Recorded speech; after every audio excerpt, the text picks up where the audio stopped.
దేశగురు అనే ఒక మాయ మాటలతో వచ్చి గ్రామాన్ని మొత్తం విచ్చలవిడిగా అమాయక ప్రజలను ఆగం చేసి ఒక్కొక్కరి దగ్గర చేతబడి చేస్తాం బాగు చేస్తామని ఒక ముఠా తయారై ఒక యువక ఒక జుంపాలు గడ్డాలతో వచ్చి జనాన్ని మోసం చేసి ఒక్కొక్కరి దగ్గర 20,000 10,000 గొర్రెపోతులు కుంటాల బియ్యం ఇచ్చుకుంటూ ఒక దగ్గర సుమారుగా 2 లక్షల రూపాయల దాకా వసూలు చేసి జనాన్ని మోసం చేసి పారిపోతుంటే ఇక్కడ యూత్ పిల్లలు అందరూ ప్రజల సమక్షంలో అందరూ పట్టుకుని వాళ్ళ దగ్గర నుంచి రికవర్ చేసి ఎవరో డబ్బులు బియ్యం తీసుకునే వారికి ఇప్పించడానికి ప్రజలందరూ చాలా కోపంతో ఉన్నారు.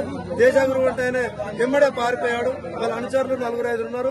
వాళ్ళ దగ్గర నుంచి ఏమైతే తీసుకురో సేకరించి ఎవరైతే పోగొట్టుకురో వాళ్ళకి ఇప్పించడానికి యువకులు ప్రజలందరూ ఇక్కడ ఏకం ముక్తితో ఉన్నాం.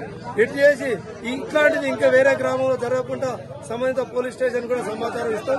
పై అధికారులకు కూడా జిల్లా కలెక్టర్ ఎస్పీలకు కూడా ఇచ్చి వాళ్ళని ముఠా కట్టుదిట్టం చేయడానికి మీ ఊరంతా పోయి పోలీస్ స్టేషన్ కూడా ఫిర్యాదు చేయడానికి మేము ముందున్నామని తెలియజేస్తున్నాం. 17,000 కింద బియ్యం 17,000